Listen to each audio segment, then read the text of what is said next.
부동산의 가치는 가치 발생 요인의 상호 결합에 의해 발생하고, 그러한 가치 발생 요인은 여러 가지 가치 형성 요인의 변화에 영향을 받음으로써 부동산의 가치는 끊임없이 변동합니다. 이를 피드백 원리라 합니다. 부동산의 가치는 시장에서의 수요와 공급에 의해 결정되지만, 결정된 가치가 다시 수요와 공급에 영향을 주어 수요 공급을 조절한다는 점에서 이를 가치의 이중성이라고도 합니다. 부동산의 가치 발생 요인은 부동산의 효용, 부동산에 대한 유효 수요, 부동산의 상대적 희소성, 그리고 부동산 권리의 이전 가능성으로 구분됩니다. 먼저 부동산의 가치 발생 요인 중 부동산의 효용, 즉 유용성에 관해 살펴보겠습니다. 효용이란 재화를 소비, 즉 사용 수익함으로써 얻게 되는 만족감의 정도를 의미하며, 부동산의 효용은 부동산의 용도나 유형에 따라 달라집니다. 이는 가치 발생 요인 중 수요 측 요인에 해당합니다. 먼저 쾌적성입니다. 주로 주택, 주거용 부동산의 효용과 관련된 것으로서 어떤 주택을 소유하고 생활함에 따라 느끼는 생활의 편리성에 대한 정신적 만족도를 의미합니다. 수익성은 주로 사업용, 임대용 등 상업용 부동산의 효용과 관련된 것으로서 수익을 발생시키는 능력을 의미합니다. 상업용 부동산의 최유효 이용을 판단할 때에는 가능한 용도 중 최고의 수익성을 발생시키는 용도를 기준으로 합니다. 생산성, 즉 비용의 경제성은 주로 공업용, 농업용, 임업용 부동산의 효용과 관련된 것으로서 생산을 위해 투입된 생산 요소와 비용 대비 생산된 생산량의 비율을 의미합니다. 공업용 부동산의 최유효 이용을 판단할 때에는 가능한 용도 중 최고의 생산성을 발생시키는 용도를 기준으로 합니다.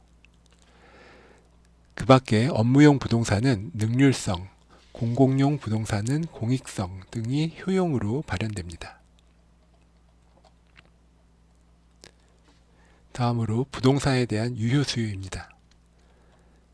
부동산은 특히 고가성의 특성이 있으므로 구매 의사와 함께 실제적인 지불 능력, 즉 구매력을 갖춘 유효 수요가 있어야 그 가치가 발생합니다. 유효 수요는 지역과 시기에 따라 변화하고 부동산 가격 수준의 높고 낮음에 영향을 받습니다. 가치 발생 요인 중 수요 측 요인에 해당합니다. 아무리 효용과 상대적 희소성이 있더라도 유효 수요가 없다면 가치가 발생할 수 없습니다. 세 번째는 부동산의 상대적 희소성입니다. 부동산의 수요에 비해 상대적으로 공급, 즉 물리적 공급과 경제적 공급이 희소해야 그 가치가 발생합니다. 이때 경제적 공급이란 비록 물리적 양이 늘어나지는 않았지만 규제 완화로 인해 특정 용도의 토지 공급이 늘어나는 경우, 즉 용도적 공급 등을 의미합니다.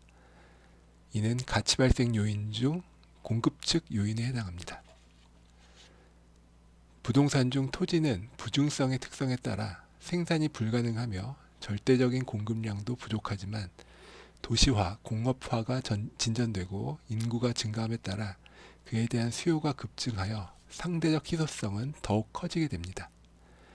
즉 토지는 물리적으로 절대량 부족, 자연적 특성인 부증성, 행정적 제요인, 즉 행정적 규제, 그리고 용도적 측면에서 대체성 있는 토지는 제한되어 있다는 점 등으로 인해 상대적으로 희소할 수밖에 없습니다.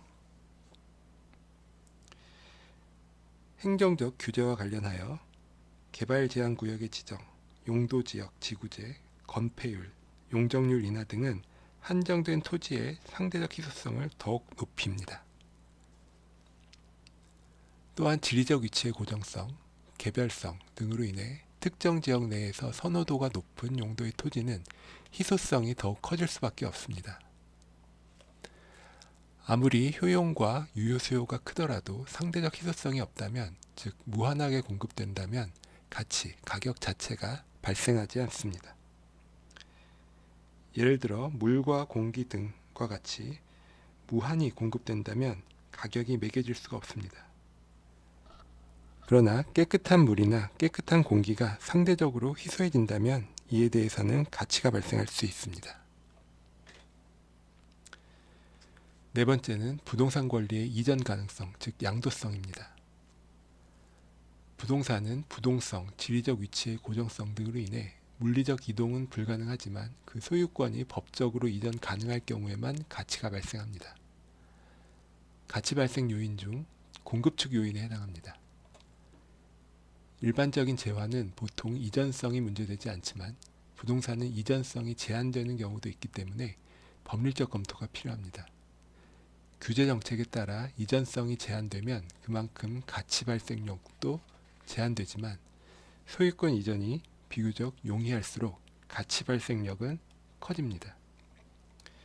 예를 들어 토지거래 허가제가 시행될 경우 다른 요인이 동일하다면 해당 구역 내 토지의 가치, 즉 가격은 하락하는 경향이 있습니다.